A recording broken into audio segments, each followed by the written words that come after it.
Absolutely. So here we are. Welcome, everybody. I'm Isabel Banerjee, and in honor of my 65th birthday, I gave myself the gift of committing to finish the book that's been percolating for about 7 years in my brain. And it's a very personal story about my journey, which then became the story of many women as we shared and collaborated and curated the feminine wisdom that we all hold. And part of my journey included getting to meet Kara 2 years ago when we were both kind of fumbling around out in the forest, right? Figuring out who we are now, which is the title of the book. And coming to know that not only were we sharing a lot of common experiences in this journey to discover as we are transforming as women and becoming the next and best version of ourselves, but that many, most, perhaps all of the baby boomer generation and a lot of the Gen X generation women are challenged with that as well, right? Because no one gave us a manual, or as Kara and I like to say, no one gave us a womanual.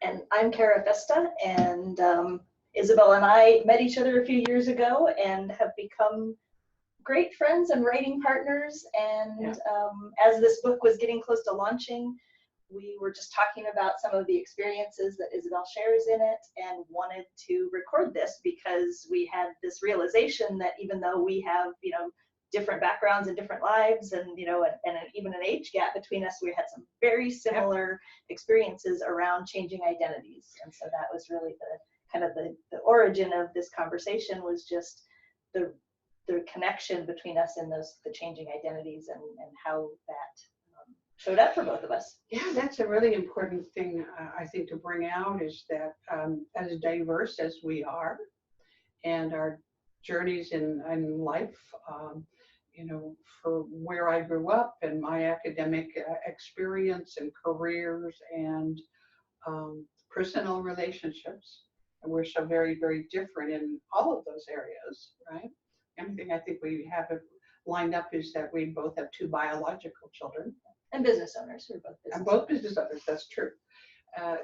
But no matter how different our circumstances are, there are a set of similar conditions, experiences, symptoms, whatever you want to call. I say symptoms because I have fun naming things, and so I named my own personal I don't know who I am journey, my identity crisis syndrome. And I suggest that that is a more common condition in the world than the medical community has said, anyway. So. Yeah. So you want to talk a little bit about your identity crisis and syndrome, and I can talk a little bit about my experience of change in life. Yeah, that would be great. And then I think we'll see where we've kind of proven out that there are parallel and overlapping circumstances. So in brief, I'm a farm girl from Western Quebec, Canada, who left home at the age of 16, didn't continue on with any formal education. Through a series of life's necessities, really learned how to become an entrepreneur and to be self-sufficient financially, and built a surprise, an industrial chemical distribution business that went on to be known as one of Canada's top 100 businesses. And it's always humorous because not only did I not have any formal education or chemical education, but I always like to joke that I almost failed chemistry in high school because my lab partner was so good looking that my interest was much more in biology. The company that I founded in Canada in 1989 went on to be known as Famcor and grew to $14 million a year in sales before I sold it and moved to Arizona in 2011. Through that journey of discovering who I was and reinventing repeatedly, I had multiple relationships and traveled the world and learned about myself. And just when I thought I had it pretty well figured out and I felt comfortable in my own skin, bam, life circumstances would change and I was reinventing, rediscovering, transforming. This last time, though, has been the biggest for me. And I'm not sure if that's because it really truly is the biggest change in my life, or because I've had more time to sort of sit in and experience it. I haven't been in survival mode as much as when I was younger. Or was it really because I had become so entrenched in the identity that I had as the CEO of Fancor and this woman who was on advisory boards and speaking engagements and really, maybe had an over inflated sense of confidence in knowing who I was and my capabilities, that when I left that behind, by choice, I sold the company and I took a chance on love again and remarried and moved to a different country. After a short period of time in living what I grew up thinking was the ideal life, the privileged life, I didn't have to work, I lived in a beautiful environment, the opportunity to travel and be kind of a woman of leisure, I was stunned.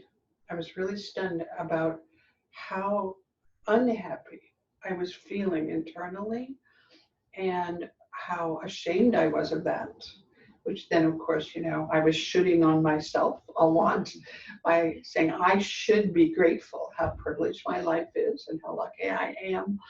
But I couldn't, for the life of me, figure out, Kara, why I didn't feel ecstatic to be retired in my 50s and have options. So that's what led me to the journey, the idea of recording my story, my journey, because I realized after going through all of this, at times feeling self-pity and I don't know, just completely a loss of identity, that I was not alone, that there were a lot of other people my age and younger and older who were still trying to figure out who they were next. It's just a segue to how I met you at a businesswoman's event, because I was out trying to find a new tribe, a new community, and figure out, okay, who am I now? Yeah, and a few things that you mentioned made me think about, my story, and I have a piece in this book. Yes. So that's a little bit of my story, and I'll just share a bit of it. I was also a business owner, much more local. I grew up in Southern Arizona, went to the U of A here, and then eventually worked my way into being one of the owners of an engineering and environmental consulting company in Tucson. And I had been with that company for more than 20 years when I left this summer. And, so there's a little bit of my journey of how I came to realize that I needed to move on from that identity, that life, into what I'm doing now, which is coaching and consulting for women in business and other, STEM brainy type careers.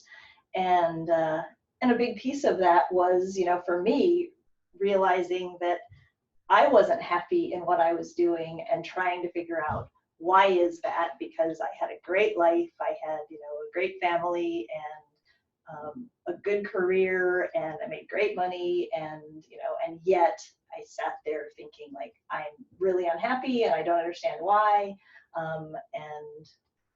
And really just the journey of figuring out, what was going on, and re-identifying myself in this new way as a coach and a person that works with people and not on engineering tasks. And that was a huge and very challenging, probably 5 to 10 years of my career, kind of making that change and working through all of the challenges that came with finding myself as a different person. And that's important to share, I believe, candidly, is that this just doesn't happen overnight. It is a really slow process of peeling back the layers of the onion or putting them back together, whatever the circumstances are, right? And another common theme that came up with you and me and others, in fact, there's one of the other contributing authors in the book who writes her story called the imposter syndrome. And that as women and men as well, but in this case, we're talking about a female experience, that we act like we think we're supposed to, or we have been told that we should, or that we, out of obligation at the time, to fulfill the role, provide the support, do all the things the girls are told to do. And all the time on the inside, we're feeling like a fraud, or we're feeling inauthentic. And maybe in the beginning, we don't even realize that's what it is, right? Because you and I have talked about that. I just knew something was wrong, but I didn't know how to articulate it. And I kept, again, sort of blaming myself for, like, get over it, like, put your big girl panties on and figure this out, because you figured everything else out in your life, right? You figured out how to do it. Yeah, So, that's a huge struggle, and in my piece in the book, and kind of my recollection of how this all came about, or my looking backwards about what I was going through at the time, I called it an unlearning process. So I felt like I was unlearning all of the things that culture, society, family, workplace told me to be, and then relearning who I was from the inside out. And that was, that was so huge to kind of look back and realize, like, oh, that's what I've been doing. I've been peeling away these different identities that didn't really feel comfortable, didn't feel quite like me, but I had taken on for some reason because that was, what it seemed like needed to be the case, or needed to be, to fit in the workplace, to meet those criteria that were set up to meet. And, just realizing over time that that wasn't me, and it didn't feel good. And that peeling away of the layers of the onion and kind of unlearning and going, oh, there's another one, that I thought was true. And then I look at it and I realize that's not true at all. And that really isn't how I have to be. So it's been a really interesting journey.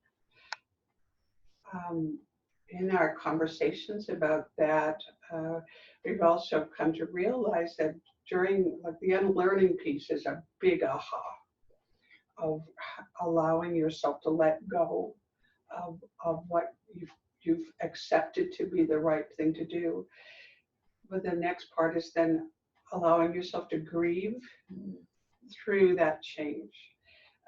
Because we've been taught to acquire things all our lives in our society, acquire status and acquire education and possessions, etc. But I never had any training in how to let go of stuff. I don't know about you. And so allowing yourself to go, okay, that doesn't serve me anymore, or maybe I never did, but circumstances meant that that's what I had to do for a while. And stepping out of that skin can be really hard, even when it's not, it's not serving you anymore. It can be so hard to let go of that identity and move on and realize, like, it's okay to be this other thing, and it's going to be okay.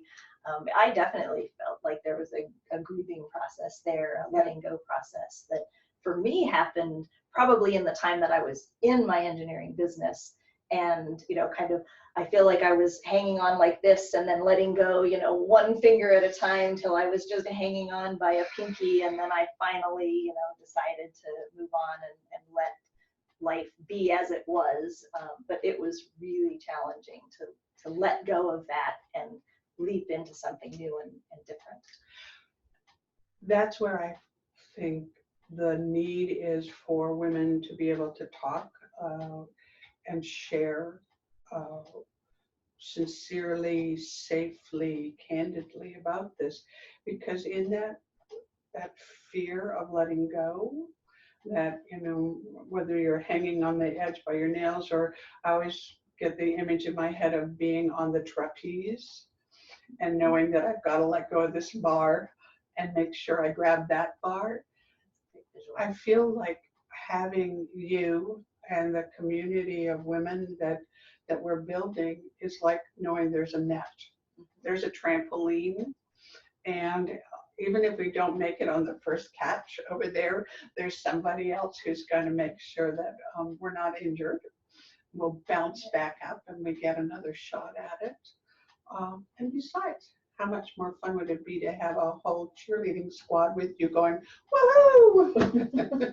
Well, and for me, it's important to not feel like you're alone in this. And I was a very independent person who took a lot on herself and didn't know how to reach out for help, for support, for community, for for the support that I needed to really process like what was going on. And so that was a big part of my transition, my change over these years was realizing how important that was, and creating those connections and friendships and support systems so that on days when it just all seems like it's going to shit, you have somebody to call and say like, this feels scary and I don't know what to do. And you can be in your head a whole lot about that stuff, but it's so helpful to have some other people that can be there with you in that. And that's one of the things I feel like we kind of offered each other, especially through the writing of this book and the release of this book, is just that connection and support. High achieving people, whether you're type A personality or not by description, but I think when we feel like we need to be Wonder Woman or Superwoman and hold it all together for everybody else, you and I mean, you can't be breaking down in front of your staff and colleagues all the time. At least that's what I was convinced, that I had to keep it inside and pretend I could hold it all together for them, right? And I didn't want to disappoint them and have them think that I didn't have all the answers. The same thing when you're looking after your family or close friendships, right? So having a tribe of women who understand that we need a safe place to take down the guard and really be honest and say, this scares me, that I don't want to do that anymore, I don't like that, is such a reassuring feeling. Yeah, absolutely. Yeah. Very important to have. So, Kara, what do you think the next steps are for us? Here we are, we put it out in the world that we don't know everything every day. We are still inventing and becoming who we are. Well, I think a big piece of it is we're better together, and when we can bounce things off each other, and when we can, like you said, when we have a group that supports each other, it's just huge to be able to navigate this new territory. So I think that's a big takeaway for me from this whole experience. And is there anything else that you'd like to share today? Let me look at the notes. We made a few notes about the things we wanted to talk about. Yes, because we are organized women. There was about being productive, not being productive, letting yourself be not productive, and letting that be an okay way of being. I mean, there's all of this unlearning is these cultural stories that we have built up about how we're supposed to be in the world. And one of the big cultural stories in the West is productivity, and always be doing something and creating something. And if you don't, if you're not making something happen, you don't have value. And that has been a huge unlearning, that is just a story, and you don't have to be in the midst of making anything huge happen, or even anything small happen, to have value as who you are and what you bring to the world. So okay, you just touched a big button for me, because that was the hardest part, and it's still, I'm not finished. I mean, this is an ongoing process, but that was my toughest place, was feeling like I didn't have value anymore, and trying to figure out, when you go from always being known for doing this to that place of rest or percolation, whatever that time is, before you figure out what is next, where you fit. That was really, really tough because every minute of my life, since I left home when I was 16, I was busy. And somehow I convinced myself that that was my value, that my worth was based in how many hours a day I could be doing. That's something. huge. That's so huge. Yeah. Alrighty, well, shall we maybe come back and do this again? Yes, absolutely. I've enjoyed it. Yeah, I had lots of ideas come up of other topics that would be important to have a different conversation about. So. Well, if you have found our conversation familiar, if it sounded like, been there with you girls, and you'd like us to discuss any other topics or questions, please reach out to us. We're going to provide you our contact information so that we can be part of your community, and together all of us will collaborate and create what's next. What's next? Who are we now? Who are we now and who are we next? All right. Thank you for your time. Yeah, and I'm going to throw up some slides.